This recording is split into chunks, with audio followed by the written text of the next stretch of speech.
मिल्कीपुर विधानसभा seat पर हुए उपचुनाव का नतीजा सामने आ गया है, जिसमें भारतीय जनता पार्टी के उम्मीदवार चंद्रभान पासवान ने समाजवादी पार्टी के उम्मीदवार अजीत प्रसाद को 61,000 से अधिक वोटों से हराया है। चंद्रभान पासवान ने पहले ही राउंड में बढ़त बनानी शुरू कर दी थी और आखिरी राउंड तक ये बढ़त लगातार बनी रही। मिल्कीपुर में जीत दर्ज करने के बाद भारतीय जनता पार्टी का कॉन्फिडेंस काफी बूस्ट हुआ है। सीएम योगी ने मिल्कीपुर की जनता को धन्यवाद किया है। मिल्कीपुर विधानसभा सीट पर भारतीय जनता पार्टी ने बड़ी जीत दर्ज की है। इस जीत के साथ ही भाजपा ने अयोध्या की हार का बदला समाजवादी पार्टी से ले लिया, क्योंकि ये सीट पहले समाजवादी पार्टी के कब्जे में थी। इस सीट से अवधेश प्रसाद विधायक थे, लेकिन अयोध्या से सांसदी जीतने के बाद उन्होंने ये सीट छोड़ी और इसके बाद यहाँ पर अब उपचुनाव में बीजेपी ने अपना कब्जा जमा लिया है। मिल्कीपुर विधानसभा उपचुनाव के प्रभारी डॉक्टर धर्मेंद्र सिंह ने इस जीत को लेकर क्या कुछ कहा, सुनिए। मिल्कीपुर की महान जनता ने लोकसभा चुनाव में जो हुआ था उसका बदला ले लिया है और निश्चित रूप से ये जीत रामलला के आशीर्वाद से, प्रधानमंत्री मोदी जी, मुख्यमंत्री योगी जी, भारतीय जनता पार्टी के संगठन नेतृत्व और कार्यकर्ताओं के परिश्रम की पराकाष्ठा और मिल्कीपुर की महान जनता के आशीर्वाद से ये प्रचंड विजय हुई है। और जिन लोगों ने, जिनको अभिमान था, जो परिवारवाद और वंशवाद की राजनीति करते थे और दूसरे पर कुठाराघात करते थे, और जिन लोगों ने अभिमानपूर्वक लाल टोपी लगा करके लोकसभा में ये कहा था कि अयोध्या के राजा अवधेश प्रसाद हैं, मिल्कीपुर की महान जनता ने ये फैसला दिया है कि अयोध्या के राजा प्रभु श्री रामचंद्र जी हैं और ये ऐतिहासिक फैसला हुआ है। वहीं बीजेपी प्रत्याशी चंद्रभानु पासवान की जीत के बाद महापौर महंत गिरीश पति त्रिपाठी का क्या कहना है, ये सुनिए। देखिए, मिल्कीपुर की जनता ने और यह आशीर्वाद दिया, और वह जो अयोध्या को लेके कि पूरी दुनिया की आध्यात्मिक राजधानी बनाने का हम लोगों का जो स्वप्न है, उस स्वप्न पे जो प्रश्न चिन्ह लोग खड़ा कर रहे थे, और इन सब से ऊपर हमारे आराध्य प्रभु श्री राम अयोध्या के राजा हैं, इन पर जो फप्तियाँ कसने का काम कर रहे थे, इन पे व्यंग्य कसने का, इनका अपमानित करने का जो काम कर रहे थे, उन सबको अयोध्या की जनता ने जवाब दे दिया है। और अयोध्या की जनता ने यह सिद्ध कर दिया है कि वो सदा से राम के थे, राम के हैं और राम के रहेंगे। इसके साथ ही योगी सरकार में मंत्री सूर्य प्रताप शाही ने भी इस जीत को लेकर जनता का धन्यवाद किया और कहा कि मिल्कीपुर की जनता ने ऐतिहासिक वोट किया और ऐतिहासिक जीत बीजेपी के खाते में दी है।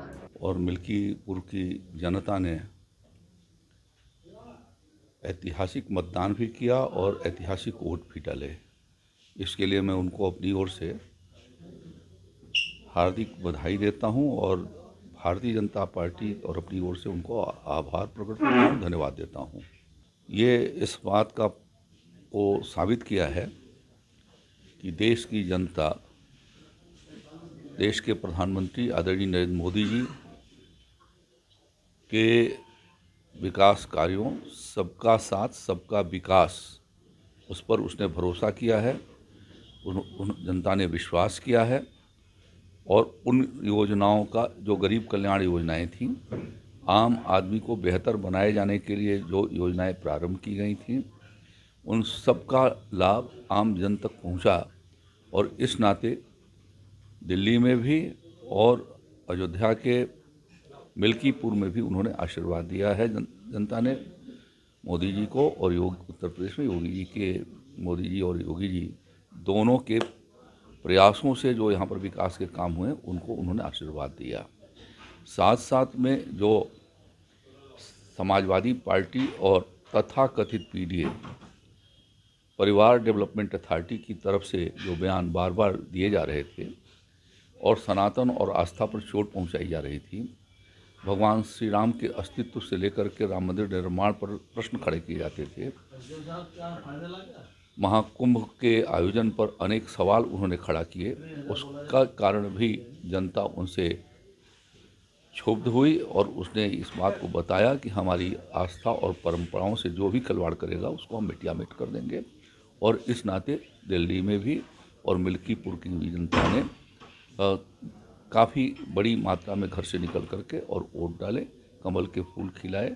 और आज उन्होंने, मैं ये कह सकता हूँ कि अयोध्या में भगवान श्री राम के भव्य मंदिर बनाने के साथ साथ राम राज्य लाए जाने की दिशा में उन्होंने अपना मतदान किया है, जो आदरणीय प्रधानमंत्री मोदी जी के द्वारा विकसित भारत या स्वर्णिम भारत का जो संकल्प लिया गया है, उस संकल्प को पूरा करने में यह जनादेश बहुत बड़ा कारगर होगा। वहीं मिल्कीपुर में मिली इस बम्पर जीत पर चंद्रभानु पासवान ने क्या कुछ कहा, ये आपको सुनवाते हैं। जनता के चरणों में प्रणाम करता हूँ और मैं अपना जीत का श्री जिस तरह से यहाँ पे मर्यादा पुरुषोत्तम भगवान श्री राम जी और हनुमान जी महाराज के दर्शन उपरांत हम लोग मिल्कीपुर की देवतुल्य जनता को उसका सारा श्रेय जाता है, जिस तरह से वहाँ पर जनता ने आशीर्वाद दिया। मिल्कीपुर और दिल्ली की जीत पे क्या कहेंगे?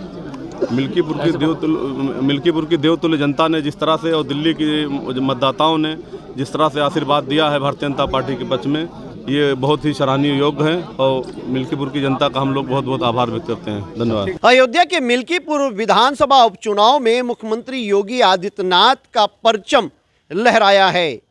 यहां से बीजेपी के प्रत्याशी चंद्रभानु पासवान ने समाजवादी पार्टी के प्रत्याशी अवधेश प्रसाद के पुत्र अजीत प्रसाद को करारी मात दी है। यहां से बीजेपी के प्रत्याशी चंद्रभानु पासवान 61,000 से ज़्यादा मतों से विजयी हुए हैं और यहां जिस तरीके से भारतीय जनता पार्टी ने लोकसभा में इस सीट को, फैज़ाबाद की लोकसभा सीट हारी थी, उसका एक प्रकार से बदला ले लिया है। लेकिन इन सब के बीच में जो सबसे महत्वपूर्ण रहा वो ये है कि लगातार मुख्यमंत्री योगी आदित्यनाथ मिल्कीपुर पर फोकस किए हुए थे और उनकी मेहनत यहाँ रंग लाई है। यहाँ पर बीजेपी का परचम लहराया है, बीजेपी का कमल मिल्कीपुर में खिला है। कैमरा सहयोगी मानस के साथ मनमीत गुप्ता, भारत एक्सप्रेस, अयोध्या।